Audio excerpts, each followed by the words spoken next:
Bonjour, bienvenue dans le podcast L'histoire des Germains, des Francs et des Mérovingiens. Je m'appelle Xavier.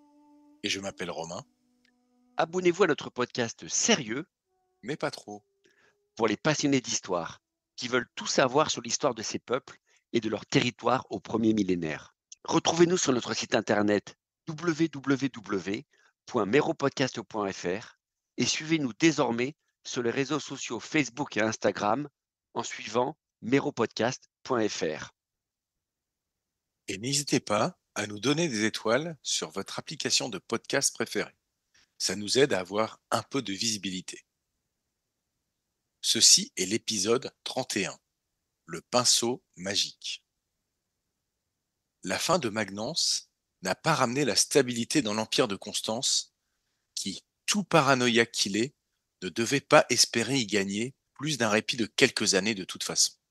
Et d'ailleurs, pour en arriver là où il est, la naïveté ne devait certainement pas faire partie de ses défauts.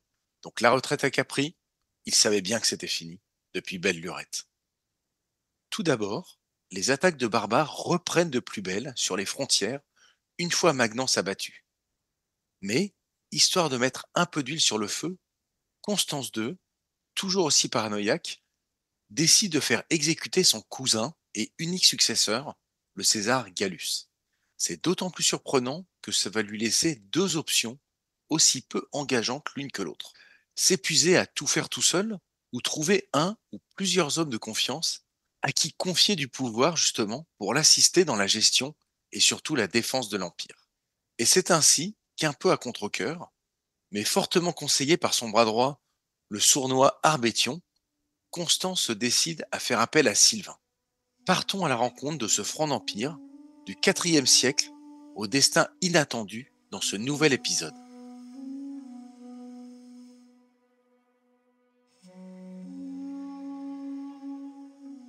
Qu'est-ce qu'on peut raconter d'intéressant sur la nouvelle étoile montante du régime impérial de Constance II, Claudius Sylvanus, qu'on appellera d'ailleurs Sylvain entre nous?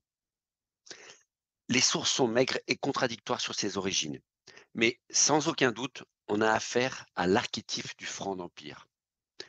Sylvain est probablement un Lette, lui-même fils de Lette, né autour de 320 et élevé avec la double culture romaine et germanique. Pour son père, pas de doute. Bonitus, le papa, a fait une belle carrière d'officier supérieur pour Constantin le Grand.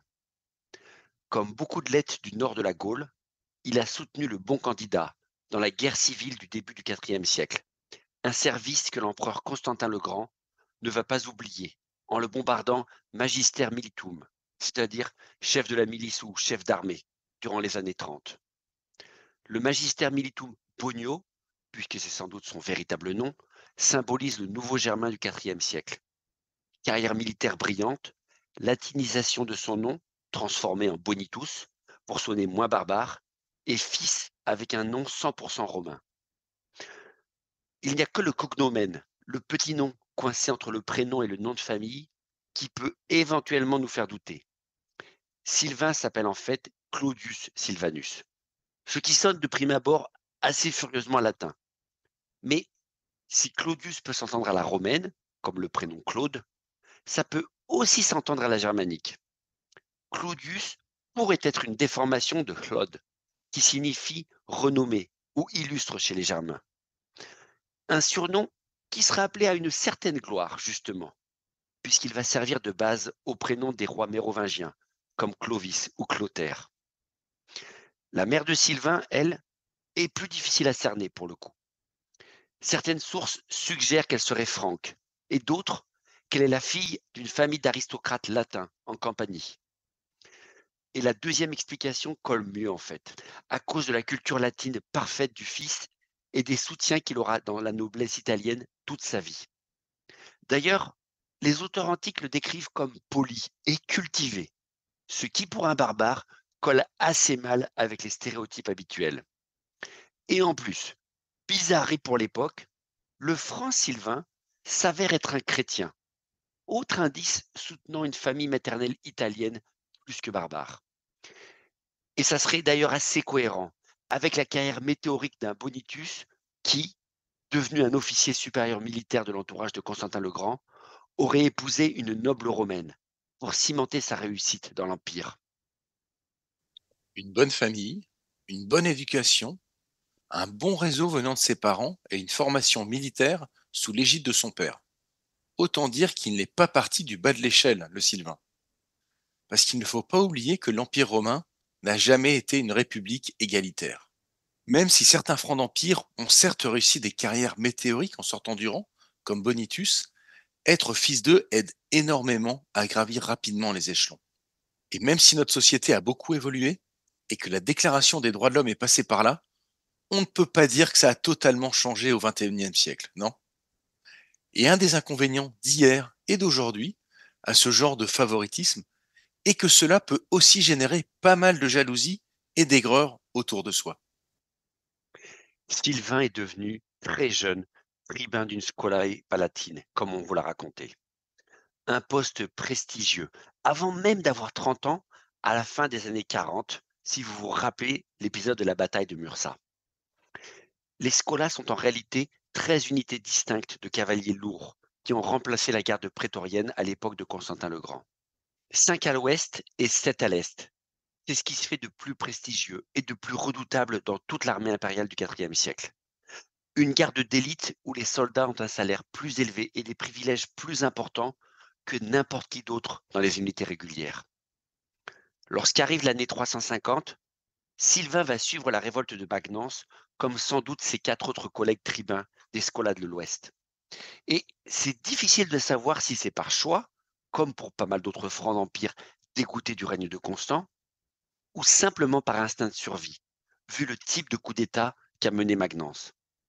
Mais quoi qu'il en soit, Sylvain va être malin et attendre le bon moment pour retourner sa veste en abandonnant l'empereur de l'Ouest juste avant la bataille de Mursa en septembre 351. Un choix bien opportun pour un homme qui doit tout à la famille impériale et qui parie sur un gros renvoi d'ascenseur de la part de l'empereur de l'Est s'il gagne. Bon, on ne peut pas tout savoir de Sylvain, mais au moins, on peut dire qu'il a su trahir au meilleur moment. Un timing parfait pour une défection retentissante qui fait de Sylvain la personnalité de l'été 351. Une victoire éclatante de la propagande de Constance, avant même la victoire sur le champ de bataille de Mursa. Sacré pari quand même de la part de Sylvain, qui me fait penser que l'ambiance dans le camp de Maxence ne devait pas être au beau fixe, pour pousser à prendre un tel risque, à moins que Sylvain ait rongé son frein depuis tout ce temps ces dernières années dans l'attente d'une telle opportunité. De quoi asseoir sa bonne réputation auprès de ce parano de Constance.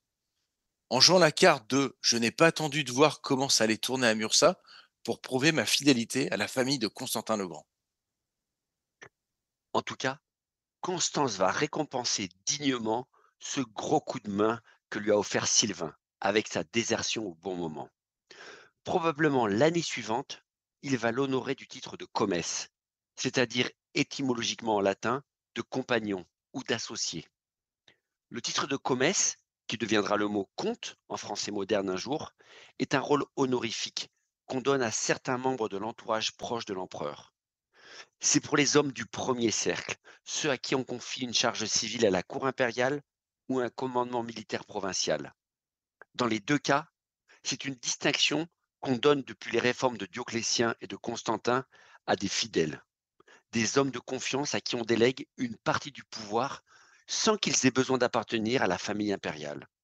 Sylvain reçoit donc cette nomination de la part de Constance, et avec en prime la direction militaire de la Gaule à partir de 354, lorsque l'empereur cherche un homme à poigne pour gérer le nord de l'Empire. Une réussite à peine croyable pour un gars aussi jeune, qui donne l'image de réunir les deux seules qualités importantes pour Constance, l'efficacité et la loyauté. Enfin, la loyauté, faut voir. Quelles qui étaient les véritables motivations de Sylvain, conviction réelle ou opportunisme dans sa trahison, Constance a intérêt à reconnaître de manière éclatante qu'il sait récompenser ceux qui ont choisi le bon camp. Donc, la vérité officielle à Rome? C'est que Sylvain est loyal. Mais je suis prêt à parier ma toge que Constance doit avoir quelques pensées du genre: s'il a trahi une fois, il trahira d'autres fois, non? Donc, réunion d'intérêts communs ou marché de dupes? En tout cas, pour ce qui est d'être efficace, Sylvain va dépasser toutes les attentes, et notamment celle du bras droit militaire de Constance, le général franc Arbession. Vous vous rappelez d'Arbession, l'autre franc d'Empire un peu rude qui a fortement poussé pour envoyer ce petit prodige dans une mission casse-cou pour le discréditer ou se débarrasser de lui, on ne sait pas trop. Le résultat final devant être le même de toute façon pour sa propre position et son influence à la cour. Sylvain récupère donc 8000 hommes et remonte par la vallée du Rhône pour rejoindre la base de Autun, en Saône-et-Loire moderne, en 354. Ce qui veut dire près du front en fait, car les auteurs indiquent que la Gaule du Nord est tenue par les barbares depuis plusieurs années maintenant, notamment par des Alamans en pleine lutte avec Constance depuis 2 ans, mais aussi des Francs. Alors, plus qu'une invasion générale, on doit plutôt interpréter la situation de 354 comme un désordre catastrophique de la région, sillonné par des bandes de Germains libres. Des barbares qui ont profité de la guerre civile et des troubles sur la haute vallée du Rhin pour reprendre les pillages lucratifs au nord de l'Empire, sans doute mal défendus.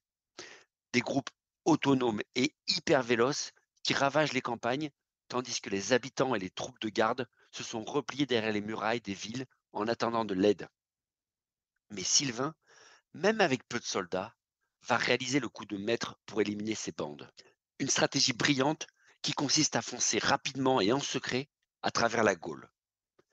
Parti de la grande ville d'Autun, il franchit par surprise les monts du Morvan, dégage Auxerre, puis Troyes, et continue à toute vitesse vers le nord.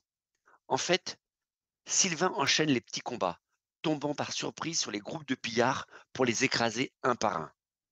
Et comme ça, il libère les villes et il grossit sa troupe au fur et à mesure en intégrant les garnisons libérées.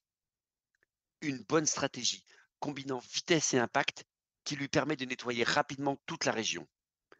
Il va reprendre en quelques mois le contrôle de tout le nord-est de la Gaule, en dégageant Trèves et en installant finalement son QG à Cologne, qu'il a aussi réussi à libérer. Une campagne éclair qui redonne le contrôle de la Gaule aux Romains et classe définitivement Sylvain dans la catégorie des superstars militaires du IVe siècle. On ne peut dire que bien joué Sylvain. D'autant qu'avec une troupe si minable au départ, il n'y a pas grand monde qui devait s'attendre à le voir réussir. Quand on pense que Constance avait 80 000 hommes à Mursa, on dirait bien qu'on lui avait pas fait une super fleur au départ à Sylvain. Ce qui confirmerait d'ailleurs assez bien la manœuvre initiale d'Arbétion. La mission prestigieuse de Sylvain étant censée causer sa perte quelque part. Personne, et sûrement pas le bras droit de l'empereur, ne devait s'attendre à le voir réussir aussi vite. C'est d'ailleurs assez bizarre de la part de Constance que de faire ça, alors qu'il a quand même dirigé, même de loin, assez d'opérations militaires dans sa vie pour avoir une ou deux idées réalistes sur la conduite d'une guerre. Alors, une explication simple reste évidemment la paranoïa de Constance, encouragée par Arbession. Il est peut-être tellement soupçonneux, même d'un homme qu'il a choisi soi-disant pour sa fidélité, qu'il préfère prendre le risque que l'opération échoue plutôt que de donner trop de troupes et de pouvoir à un de ses généraux. Car la vie de Constance n'est qu'une lutte sans fin contre la trahison, ou contre un risque de trahison, ou même juste un soupçon. Enfin, qu'il ait confié une mission critique à Sylvain sans se décider à lui faire 100% confiance est juste parfaitement concevable. Mais il n'y a pas que l'empereur évidemment à considérer. Il y a aussi l'entourage qui laisse partir notre homme pour une mission quasi suicide, à l'image d'Arbession, mais possiblement d'autres dignitaires tout aussi jaloux que lui et désireux de s'en débarrasser. Car Rome était peut-être comme tous les empires du monde. On pourrait espérer que l'intérêt supérieur du pays prime sur tout. Mais il y a sans doute trop d'ambition individuelle en jeu pour que chacun n'essaie pas de tirer un peu la couverture à soi en jouant sur la parano du leader.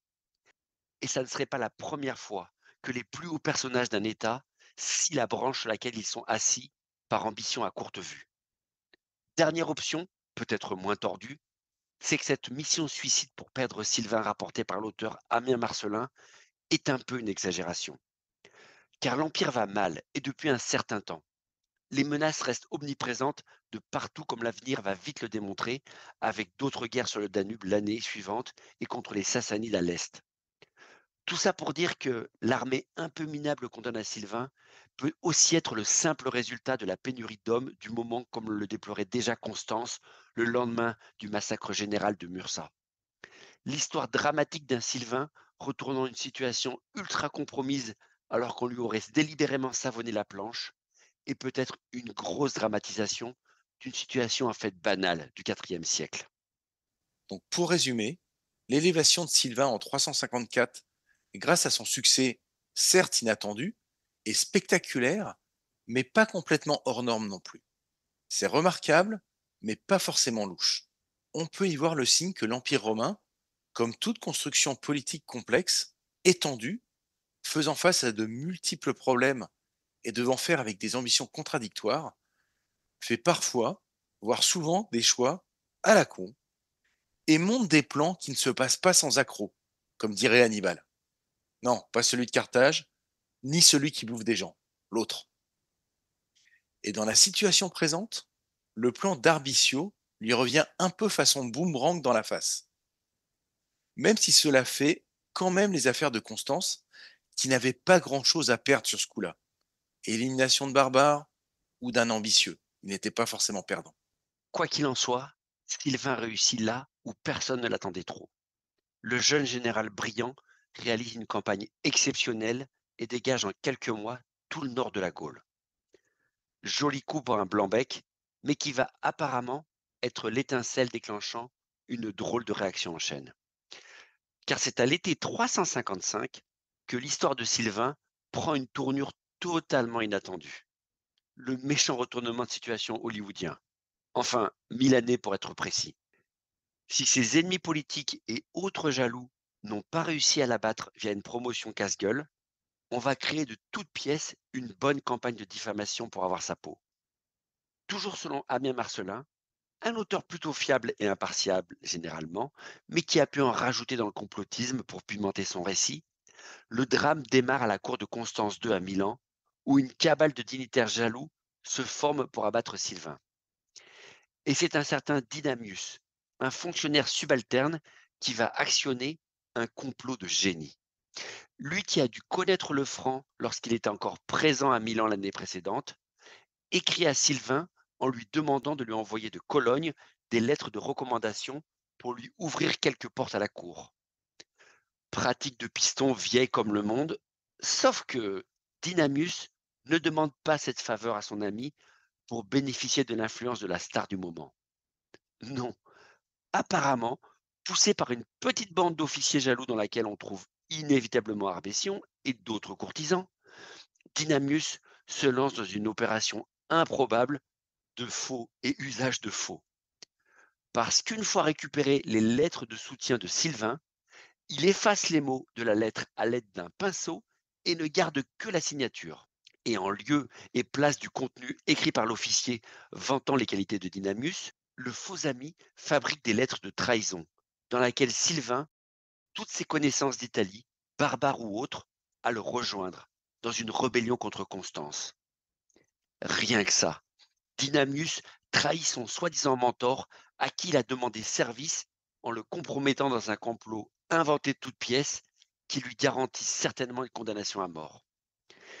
Et dès qu'il a fini de fabriquer ses lettres truquées, Dynamius se débrouille évidemment pour les faire circuler à travers l'Empire et les faire atterrir dans les mains d'autres dignitaires du régime, ignorant tout du plan pour le coup.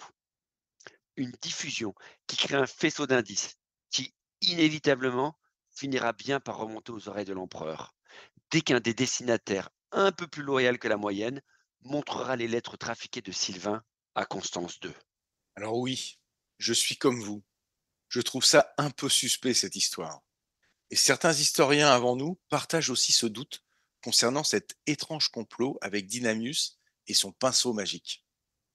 Tous ne suivent pas aveuglément le récit d'Amiens Marcelin sur le coup, avec un Sylvain calomnié par une cabale de faussaires jaloux, et pensent que le franc n'était pas aussi innocent que ça. Mais en revanche, ce qui est sûr et certain, c'est qu'à la cour de Constance, il y avait plein de comploteurs, qui savait bien jouer sur la paranoïa de l'empereur. Et il y a probablement eu plusieurs personnages importants à Milan qui ont su tirer les ficelles en sous-main pour essayer de faire tomber Sylvain.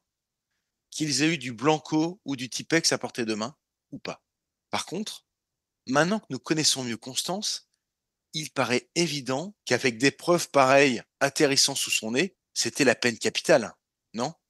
Dynamius va bien arriver à faire parvenir les documents fabriqués jusqu'à Constance.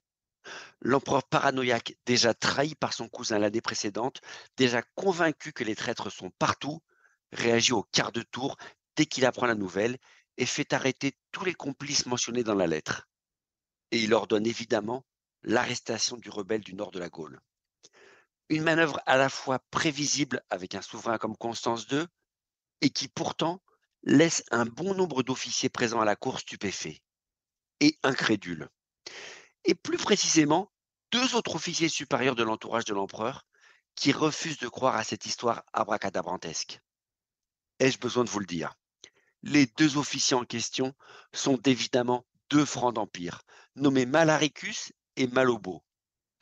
Malaricus est chef des gardes du palais. Quant à Malobo, il a pris l'ancien rôle de Sylvain de chef d'une squala palatine. Une nouvelle preuve, si nécessaire, qu'au milieu du IVe siècle, les barbares d'Empire et notamment les Francs sont absolument partout dans l'armée romaine. Quoi qu'il en soit, les deux amis de Sylvain, qui le connaissent parfaitement, refusent de gober une histoire pareille. Pourquoi un homme qui a décidé de servir Constance avant même Mursa, dont le père a été nommé au plus haut grade par Constantin lui-même, qui est en train de réussir sa mission en Gaule, décide de rentrer en rébellion en plein milieu d'une campagne militaire? Un peu bizarre quand même. Très bizarre. Trop. Il ne faut pas pousser non plus, se disent les deux officiers et leurs amis, en soupçonnant la bonne vieille rengaine de la traîtrise congénitale des Francs brandie pour tromper l'empereur. Tout ça sans l'arnaque à plein nez. Et en prenant un risque évident pour leur propre sécurité, nos deux compères décident de jouer le tout pour le tout. Ils se jettent devant Constance et sa cour et crient au complot. Mais pas au complot contre Constance, non, au complot contre Sylvain. Pour eux, cette rébellion est une arnaque montée par des opposants politiques.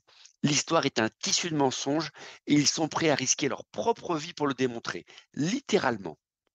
Malaricus propose de laisser son compère Malobo en otage avec toute sa famille pour aller personnellement chercher Sylvain et le ramener à la cour pour qu'il lave son nom devant l'empereur. Ou l'inverse, c'est Malobo qui y va et lui reste en otage avec sa propre famille. Wow, ce n'est pas un engagement à la légère, cette déclaration. Surtout connaissant Constance. Si Malobo et Malaricus se sont plantés, c'est normalement la mort. Et pas forcément très douce qui les attend, avec leur famille gardée en otage. Sans être eux-mêmes présents à Cologne avec Sylvain, il faut que les deux officiers soient carrément sûrs de leur coup pour faire une proposition pareille à Constance. Ou alors très potes avec lui. Ou très braves, voire très cons, ou même les quatre à la fois. En tout état de cause, le speech passionné et courageux des deux francs doit faire son petit effet. Non seulement ce sont deux officiers importants et des partisans loyaux de Constance, mais vu le risque personnel qu'ils prennent pour eux et leur famille, ça jette forcément un doute, même chez un empereur soupçonneux comme Constance. Et puis, l'idée d'aller chercher Sylvain et de le ramener à la cour pour qu'il s'explique doit aussi le faire un peu réfléchir. Après tout, c'est son protégé qu'on vient de lui décrire contre toute attente comme un traître. Peut-être que même lui, malgré son esprit assez torturé généralement, finit par se poser quelques questions et qu'il hésite. Constance a toujours survécu en frappant vite et fort tous ses opposants pour préserver ses intérêts et sans faire de sentiments excessifs. D'ailleurs, en général chez les Constantiniens, dans le doute, on assassine d'abord et on pose les questions ensuite. Mais faire exécuter Sylvain sans même l'avoir entendu, ce n'est pas simple. En tout cas, nos deux francs s'entêtent publiquement dans leur défense de Sylvain et plaident pour qu'on laisse partir l'un ou l'autre le chercher à Cologne immédiatement. Leur argument, c'est que seul un visage familier pourra convaincre Sylvain que son procès n'est pas déjà fait et qu'en s'expliquant honnêtement devant l'empereur, il pourra prouver son innocence, quelles que soient ces lettres truquées qu'on a brandies. Si on lui envoie un homme qui n'est pas de son entourage, Sylvain va se méfier et ne va jamais croire qu'on ne l'attire pas dans un procès truqué et il se rebellera, plutôt que d'obéir et de se jeter dans la gueule du loup. Il faut reconnaître que c'est une défense assez couillue quand même, si vous me permettez. En gros, ils affirment que le général Franc est un homme dévoué et loyal, mais que sa confiance dans la justice de Constance n'ira que jusqu'à un certain point. Ce qui se comprend aisément, vu comme on a traité Gallus avec son procès truqué l'année précédente. Mais de là à le dire ouvertement devant Constance, nos deux fronts sont quand même vraiment burnés. En tout cas, c'est le moment critique. Ça passe ou ça casse pour les deux compagnons. Et en fait, ça va casser. À croire que le complot était vraiment plus large que les manigances de Dynamius et son passant magique. Car c'est à ce moment précis qu'Arbession, le bras droit de l'empereur, qui est resté tranquillement en retrait jusque-là, intervient par surprise dans la discussion et met son poids dans la balance pour effectivement envoyer en Gaule un officiel qui ramènera Sylvain à la cour pour qu'il s'explique. Mais pas un de ses amis officiers francs, pas Malaricus ou Malobo. Non, Arbession suggère à Constance de nommer un certain Apodème, un autre courtisan de Constance, mais sûrement pas n'importe lequel. Un vrai pourri celui-là, une créature sans foi ni loi, prête à tout pour réussir, exactement comme Arbession. C'est simple, Ammien Marcellin le décrit, et je cite, comme ennemi juré de quiconque était honnête homme. Une ordure qui s'est rendue célèbre en présidant justement à l'exécution de Gallus sur ordre de Constance, et qui, non content de l'avoir fait décapiter sans traîner, est rentré dardard à Milan près de son maître en tuant plusieurs chevaux sous lui pour être le premier à lui annoncer la bonne nouvelle. Apodème, c'est l'exemple parfait du courtisan prêt à tout pour encourager les idées les plus affreuses de Constance et créer ce bon climat de paranoïa qui favorise les pires conseillers du prince. Pour Malaricus et Malobo, c'est la douche froide. Leur tentative de sauver Sylvain s'écrase spectaculairement, avec des lettres aussi compromettantes mises sous le nez d'un empereur persuadé à la base que tout le monde complote contre lui, avec un émissaire comme Apodème qui s'est réjoui de tuer vite fait Gallus sans même essayer d'avoir l'air triste. Ils savent que les chances de Sylvain de s'en tirer vivant sont quasiment nulles.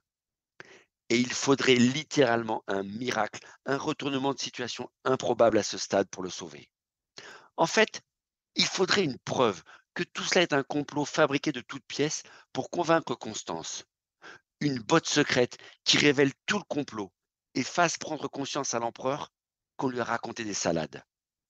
Et c'est là qu'arrive tout à coup un message pour Malaricus lui-même, venant d'un tribun romain de la garnison de Crémone, pas très loin de Milan.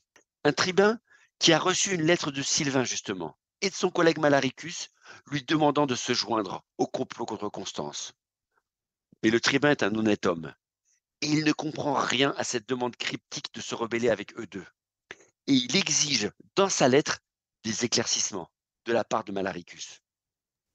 J'imagine d'ici le petit sourire qu'a dû avoir Malaricus en recevant ce message du tribun. Parce qu'évidemment, il n'a jamais écrit cette lettre, ni coopéré avec Sylvain pour inciter qui que ce soit à une rébellion.